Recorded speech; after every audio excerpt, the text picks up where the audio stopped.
2000. Let's have a look over paper 2021. Okay, so you can read 2021 paper of gender studies that was asked um, this year. So, do you feel any difficulty? I should move to next slide. The purpose of sharing such slide is just to make your mind that basically what sort of question in which examiner is the more interested. So you would find repetition that almost in every year 2 or 3 questions they are going to get repeated. Okay, जी अनीसा ये books मैंने आपको बताई.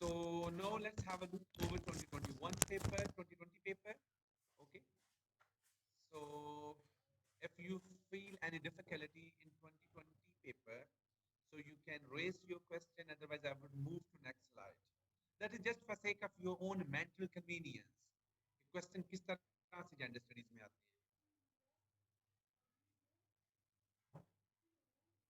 Clear?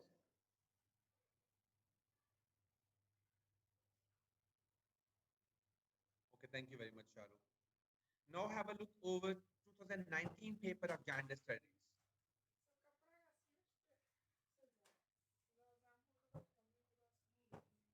G. Nilma, what should I repeat for you?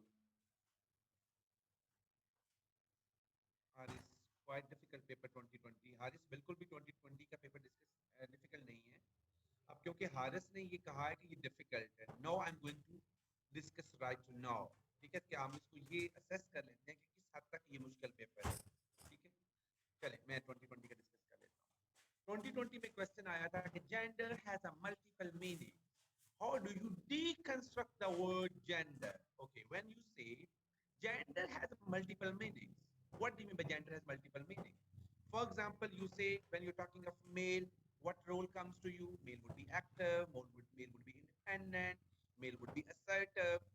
Okay, when you're talking of female, what impression comes to your mind? That women they are passive, women they are emotional, women they are dependent, women they are non-courteous, women they are non-assertive. Okay, when we're talking of third sex, so you see that basically their role, they are not going to be elaborated in a very clear-cut division. So now this sentence has a more clarity. Gender has a multiple meanings, and we have discussed. Okay. The second phrase is how do you deconstruct the word gender? What do you mean by deconstruction? Deconstruction means division. To divide something into further parts to get more clarity. Now, when you're talking of leadership, for example, earlier you say leadership is always associated with the male.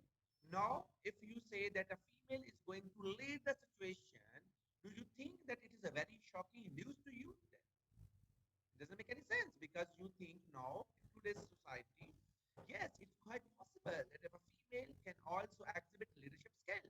For example, you can talk of this COVID-19 situation, and when you compare the role of Scandinavian countries, especially leader of Scandinavian countries, when you are going to quote the role of head of New Zealand, so you can say when you're talking of role of head of Germany, so you can say yes, women where they are going to be served, they are going to serve as a head of the government.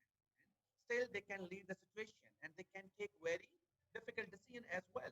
So now, even yes, you are right, yes, sir. You can talk of Benazir Bhutto. That leadership is not only associated could only be associated with the Nawaz Sharif, or you can say Ayub Khan, you can say Zulfikar Ali Bhutto, and at the same time Imran Khan. You can say a leadership could also be associated with Mariam Nawaz, at the same time Benazir Bhutto, and Angela Merkel as well. Yes, you are right. So basically, you are going to deconstruct. I am going to give, I just gave one example just to make you more clarity. क्योंकि जब हम gender studies को overall discuss कर लेंगे, तो वो आपको तो clarity आ ही आ जाएगी ना. ठीक है, तो इससे आपको ये पता चल गया कि ये question कितना तो मुश्किल है. Got it? Second question पे आ जाए. How the colonial era influenced the status of women in subcontinent? Okay. जब आप बात करते हैं colonial era की, अब colonial era में जो women की issues थे वो क्या थे? अब आप चले जाए ना उसमें फॉर एग्जांपल आप अभी 7-8 डेकेड्स बैक चले जाएं तो आप देखते हैं कि वुमेन की एजुकेशनल अपॉर्चुनिटीज क्या थी, उनकी लीगल अपॉर्चुनिटीज क्या थी, और उनके right to vote, right to as a representative in political process and so on. उस इश्यूज को आपने डिस्कस करना है, जिसकी वजह से जो वुमेन थी they were going to be considered as a weaker segment of society, they were not going to be provided equal opportunities. So again, that's very simple question. Third पे आ जाए question. Language is gendered. What does this simply explain with examples? अब language is gendered. मसलन हम word use करते हैं chairman. क्या मैं एक word use कर सकता हूँ आयशा के लिए कि Ayesha is a chairman? No. अगर मैं ये कहूँ कि Daniel is a chairman of this committee, so that makes sense. अब language is a gender कि आपने इसी तरह हम word use करते हैं lady cleaner. अब आप word use करना शुरू होते हैं cleaner, आपने उसको replace किया कि cleaner एक male भी हो सकता है, cleaner एक female भी हो सकती है, cleaner एक third sex भी हो सकता है। लेकिन ये कहना कि only lady cleaner, साथ आप chairman का word use करना, इसी तरह आप कहते हैं male doctor, female doctor, no, you are going to replace the word doctor. That is a sufficient. इसी तरह हम बात करते हैं actor, actress. अच्छा एक्टर होगा तो वो दानियाल होगा, एक्ट्रेस होगी तो वो जैनब होगी। इसी तरह जो that is a very good example, like a policeman, watchman, okay, postman. अब ये जो सारी चीजें हैं हम कहते हैं लैंग्वेज इज जेंडर, इससे क्या मुराद है हमने बता दिया, एग्जांपल्स ये भी हमने कर लिए। क्लियर? अब ये हमने जो फर्स्ट 3 क्वेश्चंस किए हैं they are very easy. Okay, now we come to question number 4, that is basically question number 5. Women need to be in a leadership position to pull more women into leadership roles. Is this suggestion that women need to pull each other up a useful one, or is that inappropriate preferential treatment? Okay, okay. अब जब हम यहाँ पे कहते हैं कि pull का क्या मतलब होता है, can you explain the meaning of pull? pull को कैसे explain करेंगे? अगर आप में से कोई इस पे कमेंट करना चाहे तो उसको अनम्यूट कर सकता हूँ। एक्सीलेंट रेहाना, वंडरफुल, शाबाश, ठीक है। ओके, जब हम ये बात करते हैं कि जो वुमेन है they need to leadership position to pull more women into leadership role, ये बात ठीक है, ठीक है। अब उसकी बेनजीर भुट्टो एग्जांपल हो सकती है, उसकी एग्जांपल्स जो है और भी बहुत सारी वुमेन है पॉलिटिकल फील्ड में जो कि उनके लिए बड़ा आइडियल रोल प्ले कर रही है। वो कहते हैं कि ये जो पुल ईच अदर अप, ये इन अ पॉजिटिव नोट, कि ये उनकी साइकोलॉजिकल सपोर्ट के लिए है, उनकी मॉरल सपोर्ट के लिए है, उनकी कॉन्फिडेंस बिल्डिंग के लिए है, ठीक है। और उनके लिए जो है ना दैट इज ये जो आइडियल अप्रोच है, अगर हम इस कॉन्टेक्स्ट में देखें तो दैट इज वेरी यूजफुल। और अगर हम कहें कि इनअप्रोप्रिएट प्रेफरेंशियल ट्रीटमेंट, हम ये कहते हैं कि वो मेरिट की वायलेशन पे फीमेल को फीमेल पे प्रेफरेंस नहीं होनी चाहिए, ठीक है। सो इन अ पॉजिटिव वे ये जो अप्रोच है दैट इज वेरी गुड। तो ये आप डिफरेंट एग्जांपल्स दे सकते हैं आपके different fields. That was the question. I don't think so there is any problem in this question. Clear? Next. अच्छा, आपने क्योंकि इस पेपर में से 4 क्वेश्चन करने थे तो ये आपने पहले 4 क्वेश्चन कर लिए, ठीक है। जस्ट आपको एक कॉन्सेप्ट था, अभी आपको जेंडर स्टडी का कुछ भी पता नहीं है, but still you can attempt. Okay, अब आ जाए नेक्स्ट क्वेश्चन पे। For realising a latent spirit, the ideals of a democratic welfare state, it is necessary to institute a system which fully guarantees human rights, generates conducive environment for the pragmatic use and beneficial enjoyment of human rights, and provides objective safeguard and expeditious remedy against any violation of human rights. Critically, critically evaluate the statement with special reference to Pakistan. Okay. अब ये बिल्कुल वही topic है जो कि आपके एस्से में आया हुआ था कि universal human rights is a utopia. I think that was the essay topic. अब जब हम ये क्वेश्चन करते हैं तो ये बेसिकली वही है कि उसने एक स्टेटमेंट दी हुई है कि अच्छा जी हम जब आइडियल डेमोक्रेटिक सोसाइटी की बात करते हैं तो आपके फंडामेंटल राइट्स होने चाहिए। फंडामेंटल राइट्स कौन से हैं आपके? Right to marriage, right to movement, right to speech, right to inherit property, right to move, ठीक है। और आपका जो फ्रीडम ऑफ प्रेस, और कौन से हैं आपके? Right to separation, right to vote, ठीक है। अब ये जो फंडामेंटल राइट्स हैं, क्या ये हमारे जितने भी इंडिविजुअल्स हैं हमारी सोसाइटी में, क्या ये सबको मिल रहे हैं? how you are going to justify? तो हम कहते हैं कि मेल को ज्यादा प्रिविलेज है और वुमेन को कम है और थर्ड सेक्स को उससे भी कम। ये क्वेश्चन उससे related, I don't think so you will find any difficulty. Is it okay? Okay,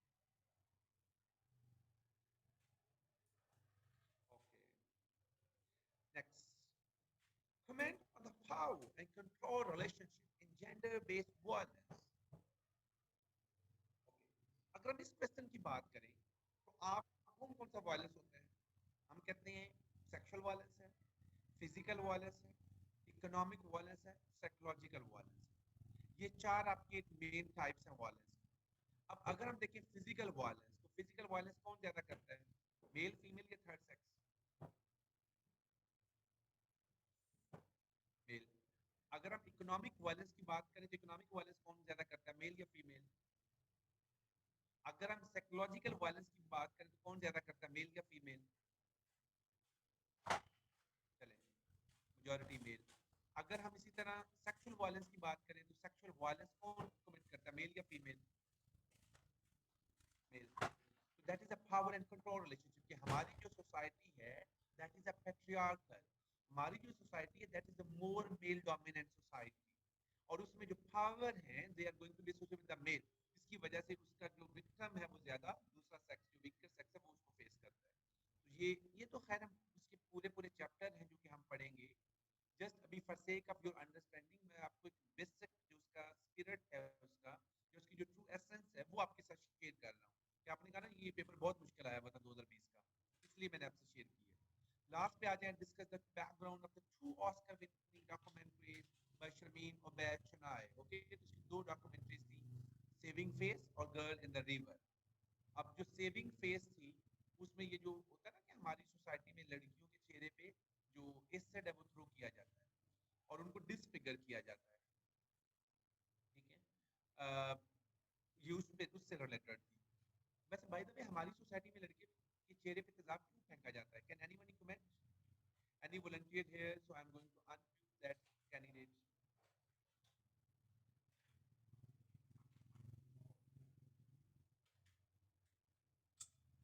हाँ, ठीक है, शाबाश। नहीं, वो आप रन तो तब करते हो उसकी लाइफ को कि आप बेसिकली आप अपना जो कॉम्प्लेक्स है उसको ओवरकम करने की कोशिश कर रहे होते हैं, ठीक है। एनी हो, वो एज ए, ठीक है, शाबाश, यू हैव गुड आइडिया। नहीं, मिसोजिनी इधर नहीं आती, misogyny that is not a good answer.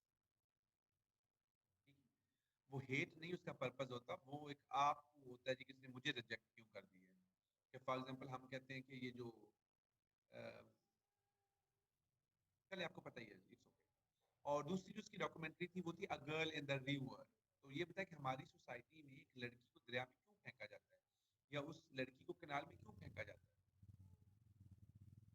या उसको हम देख रहे हैं ना बाज़ दफा वो कहते हैं कि उसको आपने वो जिंदा जमीन में गाड़ देते हैं, तो वो क्यों आप ऐसे करते हैं? By the way, beauty, beauty as stereotypes for girl. Raheela, I am going to unmute you.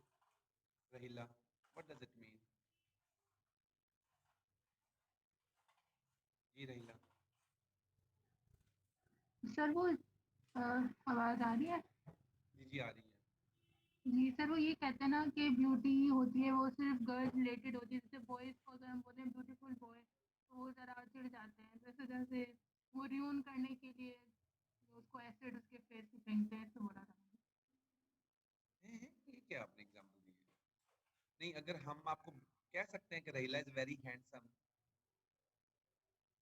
तो सर वो इतना है नहीं ना स्टीरियोटाइप, वो उसको कहते हैं कि वो जो टॉम बॉय हो जाता है। लड़की को अगर बोले हैंडसम तो वो उसको नेगेटिव ही इफेक्ट में लेते हैं ना। अच्छा, नहीं हो, चले वो तो लैंग्वेज जेंडर्ड की वाली एग्जांपल है, चले यानी थैंक यू वेरी मच रहीला। लेकिन अभी जो रहीला की एग्जांपल है दैट इज मिसफिट हियर, क्योंकि अभी हम जो पढ़ रहे थे वो हमारी बात हो रही थी गर्ल इन द रिवर पे, कि लड़की को क्यों फेंका जाता है वाटर में ना। तो वो बेसिकली उसको in the name of honour murder किया जाता है, जिसकी वजह से उसको फेंका, उसने इस चीज को हाईलाइट किया था। ये जो रहीला वाली एग्जांपल्स है ना, कि हैंडसम की बात या प्रिटी की बात या इस तरह की जो एग्जांपल्स हैं, ये जेंडर, ये जब हम बात करते हैं ना लैंग्वेज इज जेंडर्ड, कि हैंडसम इज फॉर मेल और प्रिटी इज फॉर गर्ल, वो उसमें फिट आती है। Anyway, thank you very much Raheela. So is it clear कि कितना को पेपर मुश्किल था, जितना आपने शोर मचाया था शुरू में कि सर ये बहुत मुश्किल पेपर है? Is it difficult? No. Okay. अच्छा, अब ये जो हमारी डिस्कशन हुई है, what we can infer, what we can conclude here, it means if your concepts are not clear, even something is very easy, you are going to take it in a very different way, and that becomes burdensome on you. And obviously, if psychologically you don't think so, this is something that is very easy, obviously you cannot get a good score.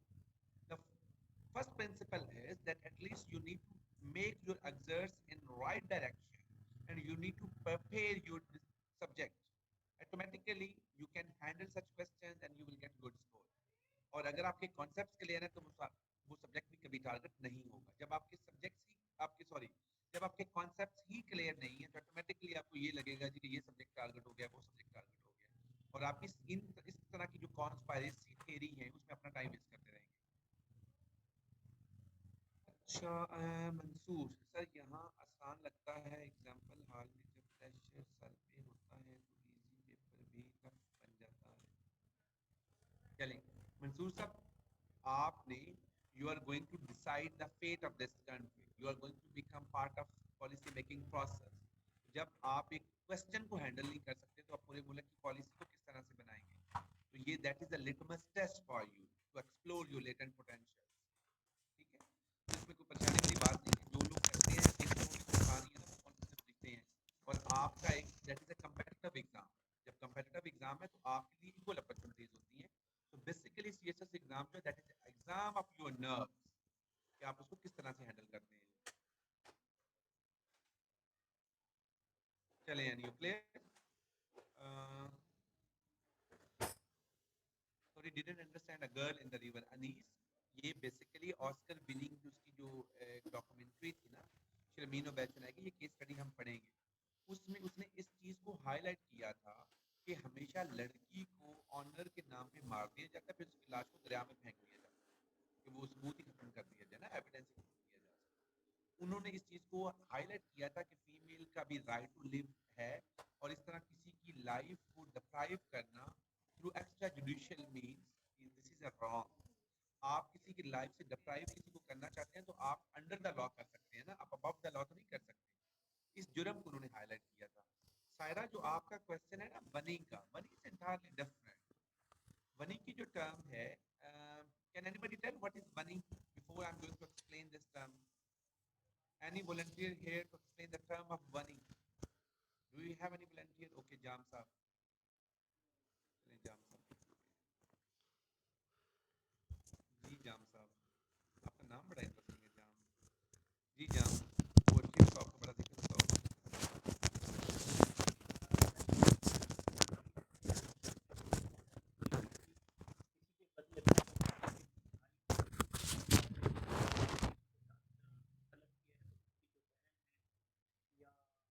उसके घर में से कोई female जो है तो मंडी के तौर पे जो है ना वो दे देते हैं, उसकी शादी कर देते हैं, या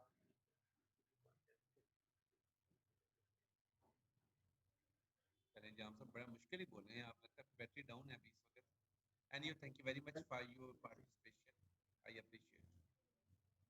ओके, अब उसमें ये है कि ये बनी का इनको कॉन्सेप्ट तो था, शायद उस तरह से ये एक्सप्लेन नहीं कर सके। बनी में बेसिकली एक जो फीमेल है उसको ट्रीट किया जाता है एज अ ऑब्जेक्ट, ठीक है, या उसको as a means to settle dispute use किया जाता है। ठीक है, फॉर एग्जांपल ए है, अगर ए ने बी का मर्डर किया है तो जो बी के वारिस होंगे वो ए से बदला लेंगे ना। तो अब ए वाले ये चाहेंगे कि अच्छा आप इस तरह करें कि हम अपनी फीमेल जो है हमारे खानदान की, उसकी शादी हम बी के वारसों से कर देते हैं। ठीक है, तो अब उसमें मोस्टली एज गैप बहुत ज्यादा होता है। फॉर एग्जाम्पल हो सकता है कि वहाँ का 90 साल का बंदा हो, उसकी 16 साल की लड़की से शादी कर दी जाए।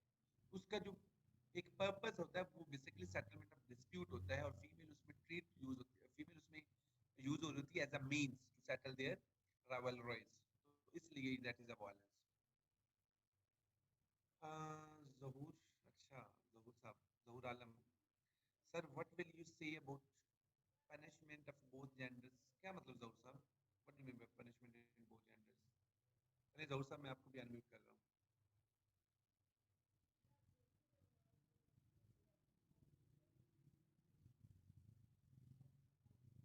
जी अस्सलाम जहूर। वालेकुम सर। जी जी वालेकुम सलाम। सर मैं ये पूछना चाह रहा था सर, जिस तरह काफ़ी सोसाइटीज़ में अगर आप इस तरह के रिलेशन नाजायज़ ताल्लुकात वगैरह हों तो उस पे बहुत सी सोसाइटीज ऐसी है जहाँ पे फीमेल को भी कसम कर दिया जाता है, मेल को भी कर दिया जाता है। उसके बारे में मैं सर आपसे पूछना चाहता हूँ, इसके बारे में आप क्या कमेंट कर सकते हैं, क्या चीज़ तो इसकी दोबारा बताएं, आप क्वेश्चन होनी रिपीट चाहिए? कीजिए, आई एम सॉरी। सर काफ़ी सोसाइटीज ऐसी है जहाँ पे अगर किसी के नाजायज़ ताल्लुकात हो तो फीमेल और मेल दोनों को कत्ल किया जाता है। पाकिस्तान में स्पेशली बहुत सी जगहों में इस तरह है। उसके बारे में आप क्या कमेंट करना चाहते हैं सर? ये क्या होना चाहिए, इसमें किस तरह उस तरह की चीज़? थैंक यू वेरी मच जहूर। अच्छा, ये जो जहूर का क्वेश्चन था ना कि उसके बारे आप क्या कहना चाहते हैं, एक चीज जहन में रखें कि जब हम जेंडर स्टडीज की बात करते हैं तो जेंडर स्टडीज में हम इंडिविजुअल फ्रीडम की बात करते हैं। अगर हम इंडिविजुअल फ्रीडम की बात करते हैं तो इंडिविजुअल फ्रीडम डजंट मीन कि हम कहेंगे कि इस्लाम में तो है नहीं तो आप इसको किस तरह से सपोर्ट कर रहे हैं। फॉर एग्जाम्पल, एक जो रिसेंट केस हुआ है, मेरा ख्याल है लाहौर की यूनिवर्सिटी का हुआ है, जिसमें वो एक कपल ने ओपनली पब्लिक प्लेसेस पे वो एक्सप्रेस किया अपने लव का, और बाद में उसने उनको निकाल दिया। फिर ये ट्वीट पे आ रहा था ट्विटर पे ना, फवाद चौधरी ने ट्वीट की कि मैं उसको सपोर्ट करता हूँ। अब जेंडर स्टडीज में देखिए, हमारा सिर्फ ये है कि जब हम किसी चीज को रोल को देखते हैं ना, तो हम कहते हैं कि ये किस हद तक नेचुरल है, किस हद तक कल्चरल है। हम उसको ये कहते हैं कि ये होना चाहिए, या जेंडर स्टडीज ये कहती है कि अगर आपके राइट्स से दूसरे को इशू नहीं है तो आप उसके राइट्स को जो है वो टॉलरेट करें। आप अपनी ओपिनियन को इम्पोज करने की कोशिश ना करें। फॉर एग्जाम्पल कि अगर जो दो इंडिविजुअल हैं, if two individuals they are going to have their relationship, ठीक है, अब अगर उनका वो रिलेशनशिप है तो भाई वो that is their personal matter. Who are you to deprive them of their lives? अब वो एक और बात है कि हम कहते हैं कि जी कि वो इस्लाम में नहीं है, उसमें नहीं है, हमारे कल्चर में नहीं है। तो these are the cultural factors. अभी हम कल्चर की जब हम बात करेंगे तो वो हम चैप्टर नंबर 2 में उसकी डिस्कशन को डिस्कस करेंगे। लेकिन जो एक जनरल सेंस है जेंडर स्टडी की, वो है कि आप अपनी ओपिनियन को इम्पोज ना करें, बल्कि जो इंडिविजुअल राइट्स हैं उनको आप रिस्पेक्ट दें। जिस तरह वो आपके राइट्स को सपोर्ट करते हैं या आपके राइट्स को ऑनर करते हैं, इस तरह आप उनके जो राइट्स हैं उनको ऑनर करें। क्लियर? तो ओवरऑल उसकी वो जेंडर स्टडी में हम एक जो इंडिपेंडेंट थॉट है उसको हम उसको सपोर्ट करते हैं। हाँ वही है, ठीक है, यानी हो सर हमें राइट्स भी सपोर्ट किए, सर हमें राइट्स ने भी सपोर्ट किया है। और दूसरी बात है कि यार नहीं, ये तो वो असल में मुझे उस वीडियो का ज्यादा पता नहीं है, लेकिन उसमें एक इशू जो आ रहा था ना, वो कहते हैं जी कि उन्होंने पब्लिक प्लेसेस पे किसिंग भी की है। आई डोंट नो कि वो किस हद तक है।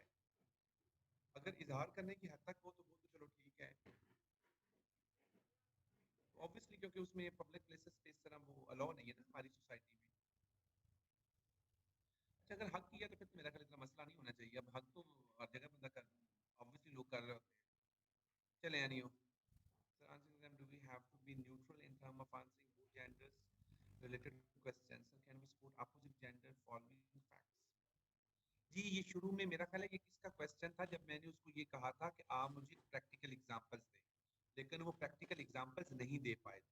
Adil sahab, again I am going to unmute you कि आप एक प्रैक्टिकल एग्जांपल्स दें कि ये एग्जांपल है, इसको आप किस तरह से हम जस्टिफाई कर सकते हैं। जी सर आदिल। अस्सलाम वालेकुम, can you hear me sir? जी जी, we can hear you very well. Sir मेरा एग्जांपल ये होगा कि फॉर एग्जांपल कि जैसे मैं एक मेल हूँ और एक फीमेल है, तो अब जाहिर सी बात है, जैसे आपने भी डिस्कस किया कि यहाँ पर ज़्यादातर मेल की सुनी जाती है इस मुल्क में या सोसाइटी में, तो वो औरतें जो हैं वो बेचारी कुछ चीज़ों की वजह से पिस जाती हैं। तो मुझे डिस्पाइट ये एग्जांपल दें, आप जस्ट एग्जांपल्स दें मुझे आदिल। सर, मेरे माइंड में एग्जांपल नहीं आ रहा, लेकिन बस छोटी-सी बात है। मतलब मैं आर्गुमेंट के तौर पर मैं उसको सपोर्ट कर सकता हूँ, मतलब वुमेन यार को। आदिल, जब तक आप मुझे एग्जांपल नहीं देंगे मैं आपको कैसे बताऊंगा कि आपके माइंड में क्या चल रहा है। सर बस यही चल रहा था, अभी एग्जांपल तो मुझे नहीं, अब दिमाग नहीं में चल रहा ना, पता नहीं क्या चल रहा है, हमें नहीं पता चला क्या चल रहा है, क्योंकि you have to give very specific example कि ये एग्जांपल है, इसको मैं किस तरह से एक्सप्लेन करूं, फिर मैं आपको बता सकूंगा ना। चलें सर, अगर कोई माइंड में आया तो फिर मैं आपसे, अगर कोई आता है तो फिर इंशाल्लाह। चलें, क्योंकि देखिए जी, आप हम कोई हवा में तीर तो नहीं चल रहा है ना। जिस तरह फॉर एग्जाम्पल आप डॉक्टर के पास जाएं, डॉक्टर को कहें जी कि आप मेरी शक्ल देखिए मुझे मेडिसिन दे दें, तो भाई वो आपको देखेगा ना कि आपका मसला क्या है। तो इस जी तरह जी अगर सर। आप ये इस तरह आप ये कहते हैं कि आपके माइंड में कुछ कंफ्यूजन है कि we need to be biased और not, so you have to give certain examples. कि वो इस एग्जांपल्स में जिसको आप बायस कह रहे हैं कि वो बायस अप्रोच बनती भी है कि नहीं बनती। ओके सर, अगर कोई माइंड में आता है तो I will raise hand and then thank you. हाँ, you are welcome. So don't you think there will be sex differentiation natural? Then of course gender term will be exist like handsome and pretty. चलें साकिब साहब, ये हम debate करेंगे इस पे ना। Sir glass Syed Zeeshan, मेरा ख्याल पहले सैयद जिशान ने ही सवाल किया था ये वाला क्वेश्चन। चलिए Syed sahab, again I am going to unmute you. Syed Zeeshan ji, glass ceiling की इशू को आप क्या कहना चाह रहे हैं कि मेल को ज्यादा पे किया जाता है, women को कम, उनकी जो प्रमोशन है मेल की ज्यादा है, फीमेल की कम है, तो उसमें बायसनेस को आप किस तरह से लाना चाहते हैं? सर बायसनेस बायसनेस को नहीं लाना चाहता, मैं ये कहना चाह रहा हूँ कि इस तरह से हम ये कह सकते हैं कि विमेन को सब्जुकेट किया जाता है top let's suppose top management में ऑर्गेनाइजेशंस में, उनको ऊपर नहीं आने दिया जाता ग्लास सीलिंग इफेक्ट की वजह से, मेल को ज्यादा प्रायोरिटाइज किया जा सकता है। क्या हम इस तरह से कह सकते हैं? नहीं, हम इस तरह से कह नहीं सकते, इस तरह से होता है। अगर आप नहीं भी इस तरह से कहते हैं तो doesn't mean we are going to close our eyes. So basically this is the real happening in our society. For example, if you are going to recruit a manager, a field manager, you are going to give more preference to a male. And if you are going to recruit, you can say desk oriented, for you are looking for a person who is going to take more responsibility of desk oriented work, so you always give preference to a female. अब देखिए हमारी जो society है, अब different advertisement आप देखते हैं, तो कोई ऐसी एडवर्टीजमेंट है जिसमें आपको फीमेल नजर ना आए, तो female is going to be used as a object, as a eye catching. ठीक है, तो ऑब्वियसली आप उसको फीमेल को मार्केटिंग के लिए यूज करते हैं, और मेल को आप हमेशा एक लीडरशिप रोल, जो मैनेजरियल रोल है, एडमिनिस्ट्रेटर रोल है, उसमें मेल को प्रीफर करते हैं। तो दिस इज ट्रू फैक्ट। ठीक है, और ऐसा ही होता है। चलें ठीक है, मेरा ख्याल हम काफी डिस्कशन कर चुके हैं। Can we move ahead please? चले Yasir sahab, if you want to contribute something, मैं आपको अनम्यूट कर देता हूँ। मोहम्मद यासर अनम्यूट, क्योंकि this is your first lecture, तो इसलिए मैंने कहा कि आपकी अंडरस्टैंडिंग थोड़ी सी ज्यादा होनी चाहिए। चलिए यासर साहब अनम्यूट ही नहीं हो रहे। Anyhow, I am going to move ahead. चलिए मत्ती, मत्ती का बड़ा इंटरेस्टिंग क्वेश्चन है। मत्ती जी, मत्ती साहब।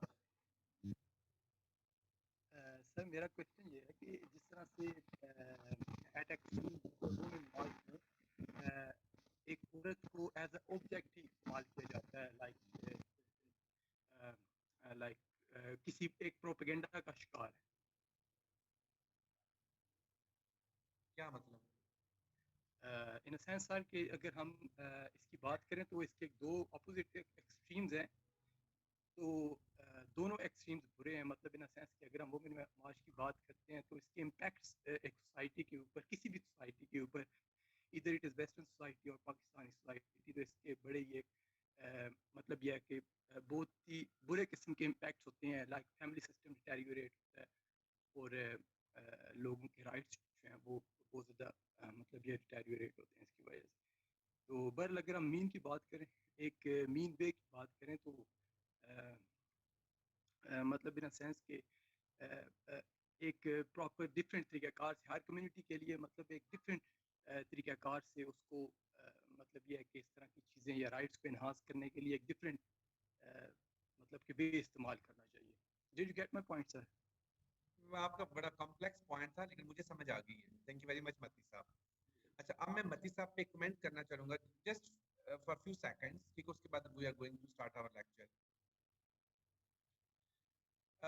एक तो जो ये बात है कि जब हम कहते हैं कि मती साहब ने कहा जी कि औरत मार्च बड़ा गलत किस्म का है और इसमें जो है ना सोसाइटी डिटीरियोरेट होती है, मैं अगर मती साहब से ये कहूँ कि what is the meaning of deterioration, क्या आपकी सोसाइटी ऑलरेडी डिटीरियोरेट नहीं है? कौन सी प्रोग्रेस आपने की है, कौन सी इन्वेंशन आपने की है, कौन सी वैल्यू एडिशन आपने की है कि आप जो है वो समझते हैं कि जो पाकिस्तान है उसने बड़ा तीर मार लिया है? अगर हम वुमेन मार्च की बात करते हैं तो वो तो चलो एक लास्ट डेकेड की बात है ना। तो since Inception of this country, क्या आपने उस वक्त टाइम जो है वो औरत मार्च की वजह से आप सवाल का शिकार हैं? पहली बात तो ये है। दूसरी बात ये है कि अगर हम कहते हैं कि हमारा फैमिली सिस्टम डिटीरियोरेट हो जाएगा, जो हमारा फैमिली सिस्टम कोलैप्स कर जाएगा, what is family system by the वे? ये फैमिली सिस्टम है कि आप जो लड़की है उस पे उसको आप एज अ स्लेव के तौर पे ट्रीट करें, माओरी है उस जैसे कस्टम्स को आप वेटेज दें, कि आपका ये फैमिली सिस्टम है जिसमें आप मेल को एजुकेशन पे उसको प्रेफर करें और फीमेल जो है उसको लिटरेसी जो है उसके लिए उसको सपोर्ट करें, कि आपका ये फैमिली सिस्टम है कि जिसमें जो फीमेल है वो आपके वायलेंस के अगेंस्ट अपनी आवाज को जो है हमेशा जो है, if she is going to observe her silence and she is not going to raise her voice against injustice, कि आप इसको फैमिली सिस्टम की बात करते हैं। so this is a very debatable topic, इतनी चीजें आसान नहीं होती, ठीक है, एक बात तो ये है। हाँ, अगर आप ये कह सकते हैं कि उसमें आई डोंट नो कि I have never participated in such औरत मार्च, कि उसमें कुछ जो सोशल मीडिया में कमेंट्स आपको मिलते हैं ना, वो थोड़े से ऑब्जेक्शनेबल हैं। अब इस चीज़ में कितनी ऑथेंटिसिटी है कि वो कनकॉक्टेड स्टोरी है या वो रियल उन्होंने जो प्ले कार्ड उठाए होते हैं उस पे वो सर्टेन स्लोगन्स बने होते हैं, आई डोंट नो उसमें किस हद तक ऑथेंटिसिटी है। हाँ, आप उनके कुछ उनके जो आप ये कह लें कि उनके जो स्लोगन्स हैं वो थोड़े से इमोरल टाइप है। इमोरल इसलिए हमें लगते हैं क्योंकि हमारी सोसाइटी में सेक्स पे ओपनली डिबेट नहीं होती। अब वो जो उस पे लैंग्वेज यूज करते हैं सेक्स से related, that is much blunt, और हमें वो थोड़ा सा इनकन्वीनियंस लगता है कि यार ये वो चीजें जो है ना इनअप्रोप्रिएट है, इमोरल है, और they are against our norms and values of our society, जिसकी वजह से आप उनको ऑब्जेक्ट कर सकते हैं। But when we are talking of their objectives, अगर वो कहते हैं कि मेरा जिस्म मेरी मर्जी, अगर उसको आप फॉर एग्जांपल मेरा जिस्म मेरी मर्जी को उसका है कि मेरा जिस्म मेरी मर्जी, मैं जिससे मर्जी शादी करूं, व्हाट्स रॉन्ग विद इट? अगर वो कहती है कि मेरा जिस्म मेरी मर्जी, this is my right, when I am going to give a birth to a child, you cannot impose pregnancy on me, what's wrong with it? अगर वो कहते हैं जी कि this is my body, I have to decide whether I go for abortion or not, this is my choice, इसमें क्या गलत है? Overall अगर आप उसकी इंटेंशन की जब बात करते हैं तो उसमें उन्होंने कोई ऐसी बात नहीं की। Are you getting my point, मती? चले यानी मेरा ख्याल इस पे बड़ी डिबेट हो गई है, now we are going to continue, okay. लेकिन ये थोड़ी सी डिस्कशन बड़ी ज़रूरी इसलिए है ताकि आपकी क्लैरिटी हो कि हमने करना क्या है या आपकी अप्रोच किस तरह से होनी चाहिए, क्योंकि ऑब्वियसली आप एक सर्टेन जो चीज़ों को देखते हैं तो accordingly you are going to make your own mind that things they can only be dealt in a particular direction, but there are other aspects as well, there is always two sides of the coin and it depends on you that where you are going to give for more, you are going to putting your more emphasis, ठीक है। चले चले sir बाप साहब ज़्यादा मस्के ना लगाएं, actually focus करें। Anyway thank you very much brother. Okay next, चलिए हम चैप्टर नंबर 1 पे आ जाते हैं। जो चैप्टर नंबर 1 है, चैप्टर नंबर 1 से रिलेटेड यार मंसूर मैं इसको कमेंट जरूर करूंगा, I love your questions but due to past of time I can not take you all questions, I am sorry. आपका जो नंबर है वो मेरा ख्याल this is the highest batch in gender studies, क्योंकि जेंडर स्टडीज में कभी भी जो स्टूडेंट्स हैं दे नेवर क्रॉस 170 फिगर, ठीक है। अभी आपका जो नंबर आ रहा है दैट इज 172, तो इसलिए क्योंकि आपका जो नंबर है that is very significant, I am sorry I can not take questions from all of you. I tried my level best कि मैं आपको एंगेज भी करूं, आपके क्वेश्चंस को एड्रेस भी करूं, but still if you have a confusion at the end of lecture you can make such discussion with me, ठीक है। ओके जी next, so please have a look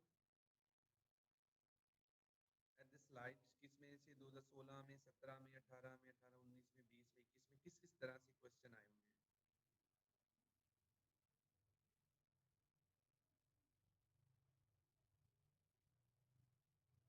मैं बड़ी आसान सी बात है हमारी सोसाइटी में कि हमारी सोसाइटी जो है that is a male chauvinism, male chauvinism means male preferences, ठीक है। कि जब आप आई डोंट नो कि you belong to which area, लेकिन specially when you talking of our when you talking for flung areas, तो हमारी सोसाइटी में हमेशा जो एक फीमेल है अगर उसके 4 फॉर एग्जांपल एक फैमिली में अगर 4 जो डॉटर्स हैं, जब 5th डॉटर अगर होगी तो वो ऑब्वियसली उसको अबॉर्शन की तरफ ले जाएंगे, कितनी बच्चियां हमने क्या करनी है, हमें तो लड़का चाहिए। समटाइम चीजें तो होती है ना कि जो माँ है उसके लिए डॉटर है या सन है उसके लिए सेम मीनिंग, उसके लिए तो सेम वैल्यू है ना उसके लिए, बट हमारी सोसाइटी जो है वो मेल जो है उसको प्रेफर करती है। जी रिहाना भी तो खैर मैंने पढ़ाई की स्लाइड्स के चीजें तो जब हम पढ़ते हैं ठीक है। Clear, can I move to next slide.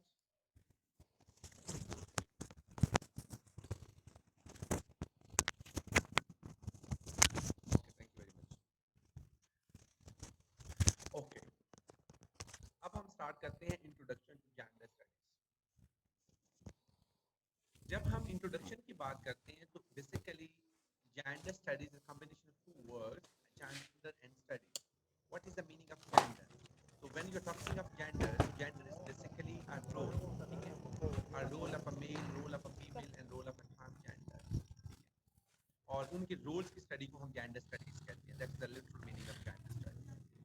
Okay, अगर हम इसकी एग्जांपल्स लें तो हम ये कहते हैं कि हमारी सोसाइटी में मेल का क्या रोल है। फॉर एग्जांपल अगर हम रमला की बात करें कि even Ramla is preparing for CSS exam, but still Ramla is very much clear in her ambition that although I'm going to compete for competitive exam, but even then, unfortunately, if I'm going to get failed, that's not a big problem because I'm going to get married, and that economic responsibility lies on my spouse, that he needs to take care of the whole family.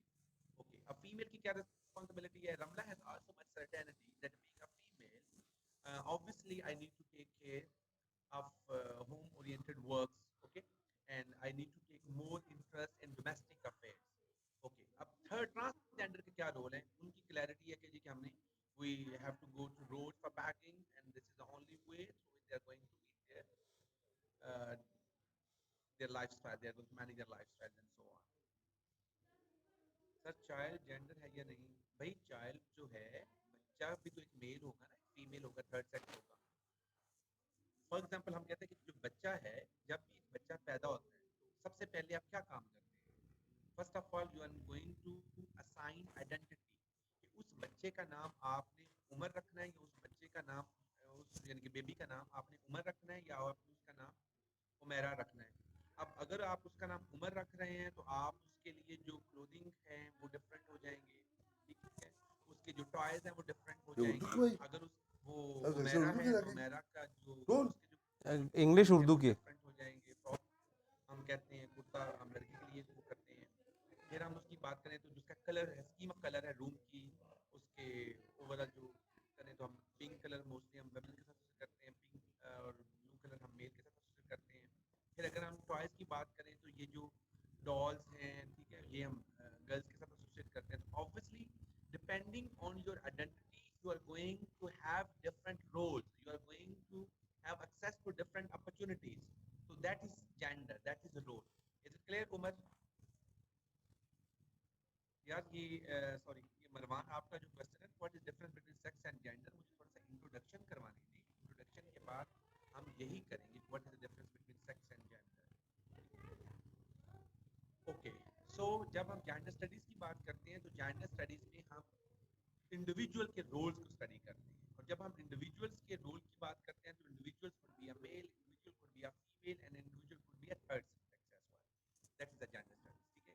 यानी कि इन तीनों के roles की जो study है उसको हम gender studies कहते हैं, ठीक है? अब जेंडर स्टडी में हम बेसिकली जब हम रोल की बात करते हैं तो what do you mean bye, ठीक है, या एम्स ऑफ जेंडर स्टडीज क्या है?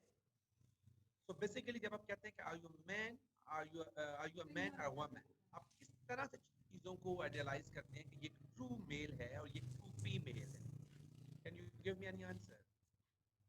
ओके, अगर हम ये कहते हैं जी कि अगर आप मेल हो तो you need to take more independent role in society. अगर आप मेल हो तो you need to show more bravery, you need to take more courageous role in society. आप कहते हैं कि यार ये जो है ना सही मर्द का बच्चा है, ये सुना होगा in your daily life as well. और इसी तरह अगर हम फीमेल कहते हैं तो हम कहते हैं कि जो फीमेल है उसको थोड़ा सा ओबीडिएंट होना चाहिए, सबमिसिव होना चाहिए। और जो फीमेल, देखिए ना सम टाइम एक इशू होता है पब्लिक प्लेस पे, तो फीमेल जो है उसके पास पॉइंट्स होंगी तो she doesn't bother to reply, उसको होता है कि यार इससे मुंह ना ही लगाऊं तो बेहतर है। अब ये जो एक सोच है जिसकी वजह से आप कहते हैं कि शी इज अ ट्रू, वो उसकी जो रिस्पेक्ट और डिग्निटी की खातिर वो अपनी वो सर्टेन चीजों पे साइलेंस को प्रेफर करती है as compare to giving appropriate response. तो ये हम कैसे करते हैं? किसी को जब हम ट्रू मेल का नाम देते हैं या किसी को हम एक ट्रू फीमेल का नाम दे रहे हैं तो ये basically these are the role.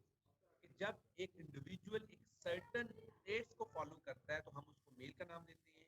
जब एक इंडिविजुअल सर्टेन ट्रेट्स को फॉलो करता है, फॉर एग्जांपल अगर हम फीमेल की बात करें कि लाइक मुबशर जो है, अब मुबशर जो है वो पिंक सूट जो है वो वियर कर लेता है और मुबशर लिपस्टिक लगा लेता है। Mubashar don't get mind, this is my my lifestyle and whenever I'm going to give examples, so basically जो students के नाम मेरे सामने आ रहे थे मैं उन्हीं के example pick कर देता हूँ, ठीक है? So you don't need to get worried. Okay, अब जो मुबश्शिर है, अब मुबश्शिर लिपस्टिक लगा के क्लास में आ जाता है, तो आप उसको मेल कहेंगे? आप कहेंगे यार ये तो लड़की है। अब कैसे आप डिसाइड करते हैं कि is a male is a female? हम इंडिविजुअल्स को असेस करते हैं on the basis of their traits, on the basis of their roles, on the basis of their opportunities. Okay. जब हम जेंडर स्टडीज की बात करते हैं तो जो जेंडर स्टडी है, gender study is going to negate such distinction, such barriers, they are going to be overcome. Okay, अब कौन से वो barriers हैं? For example, if you're talking of subject that initially there was a much division that men they can go for science subjects, when you're talking of women they can go for home economics. Okay, so that division is going to be negated. ये जो barriers हैं, ये जो opportunities हैं, just on the basis of sex.